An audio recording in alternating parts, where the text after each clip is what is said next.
라디오도 전화도 터지지 않는 야간 산길 도로. 남자는 오랜 운전으로 피곤함을 감추지 못하는데 막 조수석에서 깨어난 여자가 심기가 불편한 듯 남자에게 쏘아붙이듯 말합니다. Why didn't you just stay on the interstate? I just thought it would be faster, you know. 그렇습니다. 에이미와 데이빗, 이 둘 사이는 틀어질 대로 틀어진 이제 이혼 서류와 도장만 필요한 부부입니다. 대화만 하면 가시가 돋친 말이 절로 나오는 냉랭한 분위기에 둘은 라디오도 잡히지 않는 이 외진 길에서 빨리 벗어나고 싶을 뿐입니다. 그런데 Can you hear that?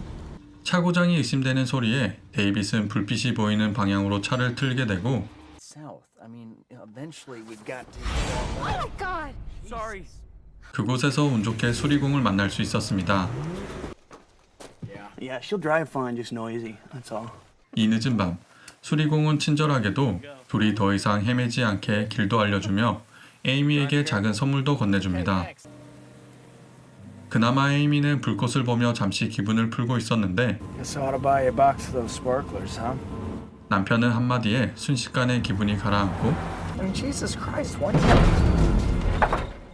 설상가상으로 차는 주행 중에 고장이나 멈춰버립니다. 그래도 얼마 못 가 차가 퍼진 게 불행 중 다행일까요?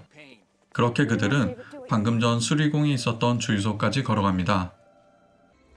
주유소에 도착한 둘은 수리공을 찾을 수 없었고 불이 켜진 옆 건물의 모텔로 발걸음을 옮기게 되는데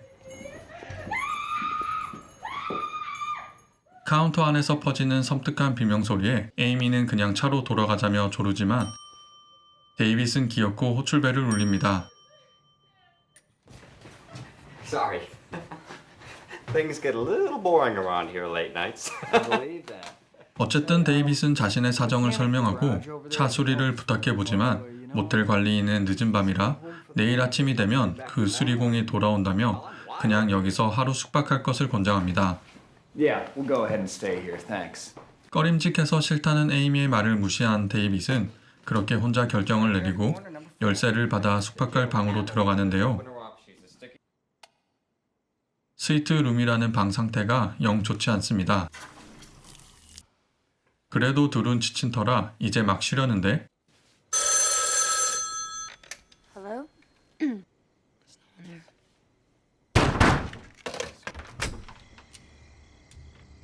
You heard that, right? 연이은 장난에 짜증이 난 데이빗은 직접 전화를 받습니다. 사방이 울리는 소리에 데이빗은 불안에 떠는 에이미를 달래며 조심스럽게 옆방과 대화를 시도합니다. I don't know what the deal is, but it's a little late for this shit, okay? So. Close the door, David. 그런데 데이빗을 비웃듯 더 크게 문을 때리는 소리에 보다 못한 에이미가 직접 문을 닫습니다. 동시에 둘을 놀리듯 누군가가 현관문마저 두들겨댑니다.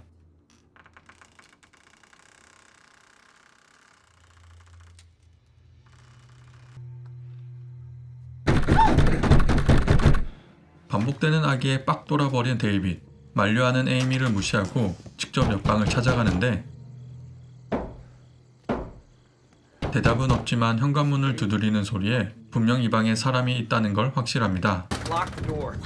결국 데이빗은 모텔 관리인을 찾아가서 옆방 사람이 무례하게 군다고 도움을 청하는데 Because the asshole in the room right beside us keeps banging on the walls and he won't stop. Very strange, seeing as you folks are the only guests I got in here tonight. 그래도 가끔 불황자들이 들어오는 일이 있다며 확인해보겠다는 관리인의 확답을 듣고서야 다시 에이미에게 돌아갑니다.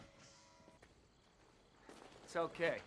그 시각 겁에 질린 채 혼자 방에 남겨진 에이미는 문을 걸어 잠그고 데이빗이 오는 걸 목 빠지게 기다리고 있었죠. 돌아온 데이빗이 총까지 든 관리인이 확인 후 처리한댔으니 이제 그만 쉬자고 에이미를 안심시키지만 그녀는 오히려 옆방이 너무 조용해서 불안하기만 합니다. Just go back to the car. I'm not gonna walk anymore tonight, okay? 돌아가자는 자신과 반대로 태평스러운 남편이 못마땅하기만 하고 심지어 남편이 긴장이나 풀자며 튼 비디오에서는 비명소리뿐인 살인 영화만 나오죠. 그런데 영화를 보는 남편의 표정이 이상합니다. 여전히 자신의 말을 무시하면서 한참을 영화와 방 주변을 번갈아 둘러보는 데이빗의 행동에 분통이 터질 때쯤 Do you see that room? 가까스로 내뱉은 데이빗의 대답에 에이미도 이내 충격적인 사실을 깨닫습니다. 그녀는 데이빗이 방 전체를 찍는 카메라를 발견했는데도 쉽게 믿을 수가 없었죠. That can't be real. 그러나 TV 위에 놓인 다른 비디오 테이프를 재생해도 희생자만 다를 뿐 지금 이 방에서 괴한들에게 살해당하는 것은 똑같습니다.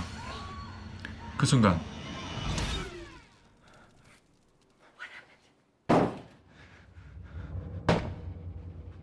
It's okay.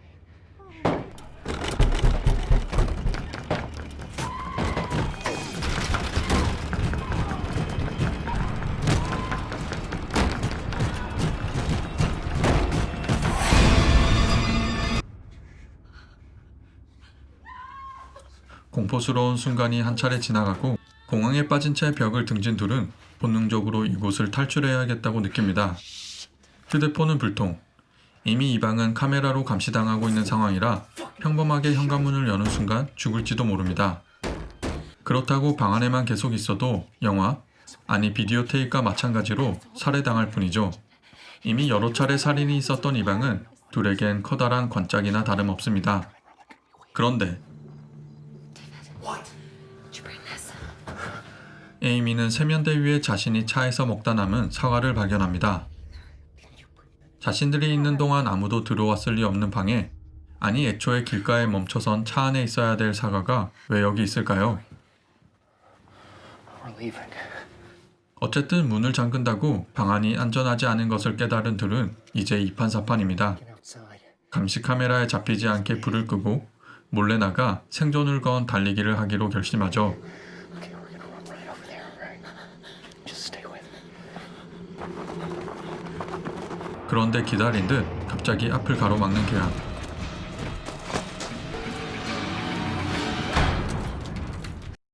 그렇게 어쩔 수 없이 다시 방 안으로 들어간 둘은 이제 어떻게 될까요?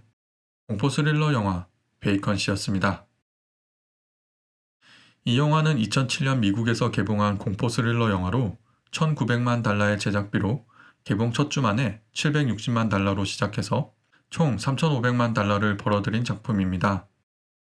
생존을 위해 살인마들에게서 도망치는, 사실 스토리 자체는 좀 진부한 영화지만 긴장감만큼은 개인적으로 최고봉이라고 생각하는 영화입니다. 덕분에 복선이나 스토리를 복잡하게 신경 쓰며 볼 필요가 없이 마음을 비우고 그냥 보시면 됩니다. 특히 시너프 필름이라는 징그러운 소재를 가지고 있음에도 피 튀기는 고문이나 냅다 썰어버리는 잔인한 장면이 거의 없고 인적이 드문 시골 모텔이라는 있을 법한 공간을 배경으로 하는 점에서 저는 높은 점수를 주고 싶습니다. 영화 초반부, 이제는 남보다 못한 부부의 싸늘한 분위기와 모텔 카운터 TV의 여자 비명소리, 바퀴벌레나 더러운 수돗물로 관객의 불편함을 심어주고 모텔 방 안에서는 갑작스러운 전화벨 소리와 사방에서 문 두들기는 소리로 불안감을 증폭시킨 다음 더 나아가 비디오 테이프, 방에서 발견된 감시 카메라, 전등의 전멸, 차 안에서 먹다 남은 사과, 살인마의 기괴한 가면 등 사소한 불편함에 시작해서 점점 공황에 가까운 공포심까지 이끌어내는 연출이 너무 대단한 것 같습니다. 이런 상황의 연속으로 긴장감을 더해가는 공포영화는 찾기 힘들 것 같습니다. 그리고 소개한 영상의 뒷이야기를 보시면 아시겠지만 작중 데이빗이 살인마들을 피해 도망치면서 생존을 위해 할 수 있는 모든 행동을 적극적으로 시도하는 게 공포물답지 않게 흥미진진합니다. 그 와중에 이혼 위기의 부부가 서로를 의지하면서 뭉치는 모습이 흐뭇하긴 한데 키스는 좀 안 했으면 좋겠습니다. 이상 뒷이야기는 영화를 감상하실 여러분의 재미를 위해 더 언급하지 않겠습니다. 여담으로 베이컨씨 2도 있는데 저는 아직 보지 않았지만 이 영화의 프리퀄로 모텔 직원들이 어떻게 고문을 시작하였는지에 초점을 맞춘다고 합니다. 공포 스릴러 영화를 찾으신다면 이 베이컨씨를 강력하게 추천드리며 이 영화와 관련된 흥미로운 사실 몇 가지를 알려드리며 리뷰를 마치겠습니다. 이 영화의 광고 전략으로 수신자 부담 전화를 사용하였습니다. 이 수신자 부담 전화번호로 전화를 걸면 영화에서 나오는 파인우드 모텔에 진짜 전화를 거는 것처럼 비명소리와 함께 작중 모텔 관리인 역을 맡은 프랭크 월리의 목소리로 광고가 나옵니다. 다만 지금은 더 이상 연결되지 않는다고 합니다. 영화에 나오는 파인우드 모텔은 실제하지 않고 영화를 위해 내부와 외부가 완벽히 분리된 두 개의 세트로 특별히 지어졌습니다. 감독은 이 세트장의 디테일에 매우 감탄했고 실제로 작중 영화와 달리 매우 깨끗했다고 합니다. BMW 자동차가 모텔로 돌진하여 충돌하는 장면은 컴퓨터 그래픽이 아닌 숙련된 스턴트 배우가 연출했습니다. 이 영화 작가 마크 L. 스미스는 아내와 함께 콜로라도에서 살았는데 둘은 자주 뉴멕시코로 운전을 하다 고객이 전혀 없어 보이는 것처럼 고립된 모텔을 보고 어떻게 계속 장사를 하는지 궁금하게 생각해서 나온 아이디어가 이 작품을 만들게 된 계기가 되었다고 합니다. 리뷰가 마음에 드셨다면 영화 원작을 보시는 것을 꼭 추천드립니다. 원작 영화 감상을 통해 영화의 더 깊이 있는 내용 이해와 그 영화만의 감동을 느낄 수 있다고 생각합니다.